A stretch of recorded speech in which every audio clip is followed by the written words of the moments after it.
Hello అందరికీ welcome to రియాస్ kitchen. ఈరోజు మనం గారెలు ఇంకా చికెన్ పులుసు ఎలా చేసుకోవాలో చూద్దామండి.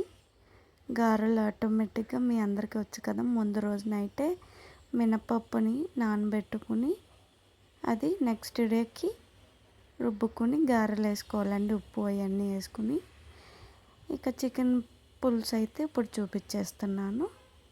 ముందుగా కడాయి పెట్టుకుని దాంట్లోకి ఆయిల్ వేసుకుని పచ్చిమిర్చి ఇంకా ఉల్లిపాయలు చిన్న చిన్నగా కట్ చేసి పెట్టుకున్నవి వేసుకుని ఒకసారి మంచిగా ఫ్రై చేసుకుందాం.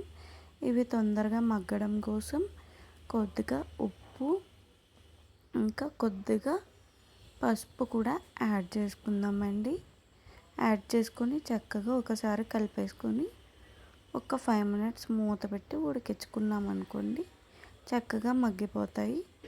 ఇంకా దీంట్లోకి మనం ఇప్పుడు అల్లం వెల్లుల్లి పేస్ట్ యాడ్ చేసుకుందాం.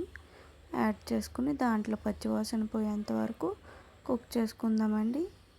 కుక్ చేసుకొని దీన్ని మంచిగా ఫ్రై చేసుకుందాం. ఈలోపు మన ఛానల్ ఎవరైనా కొత్తగా చూస్తుంటే ప్లీజ్ లైక్, షేర్, సబ్స్క్రైబ్ చేయండి.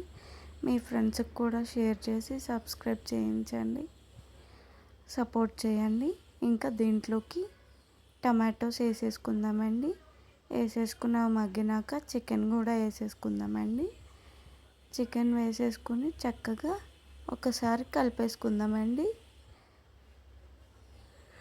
కలిపేసుకుని చికెన్లో వాటర్ సపరేషన్ అయ్యేంత వరకు సిమ్లో పెట్టుకుని కుక్ చేసేసుకుందామండి. చక్కగా చూడండి వాటర్ ఎంత బాగా సపరేట్ అయినాయో. మనం వాటర్ పోయకుండానే చక్కగా చికెన్లోనే వాటర్ వచ్చేసినాయి. ఇప్పుడు కారం యాడ్ చేసేసుకుందాం. యాడ్ చేసుకుని ఒకసారి మంచిగా కలిపేసుకుందాం. కొద్దిగా జీలకర్ర పొడి కూడా ఇప్పుడు మనం యాడ్ చేసేసుకుందామండి.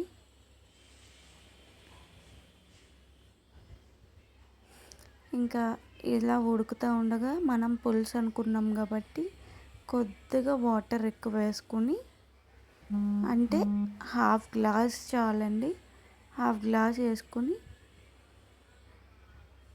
ఉడకబెట్టుకుని చక్కగా మనం గారెల్లో వేసేసుకుని తినేస్తే అబ్బా ఎంతమందికి ఇష్టమండి చికెన్ గారెలు అంటే. ఒకసారి కామెంట్ చేయండి, కనీసం లైక్ చేయండి. నాకైతే చికెన్ గారెలు అంటే చాలా ఇష్టం. మేమైతే గారెలు వేసుకున్న ప్రతిసారి చికెన్ కూడా చేసుకుంటామండి. చూసారా ఆయిల్ ఎలా సపరేట్ అయ్యిందో. ఇంకా కర్రీ అయితే చాలా బాగా వచ్చింది. ఇదిగో మీరు కూడా తింటారా? తినండి. వీడియో నచ్చితే like, comment, share and subscribe చేయండి. పక్కనున్న బెల్ ఐకాన్ ప్రెస్ చేయండి. Thanks for watching.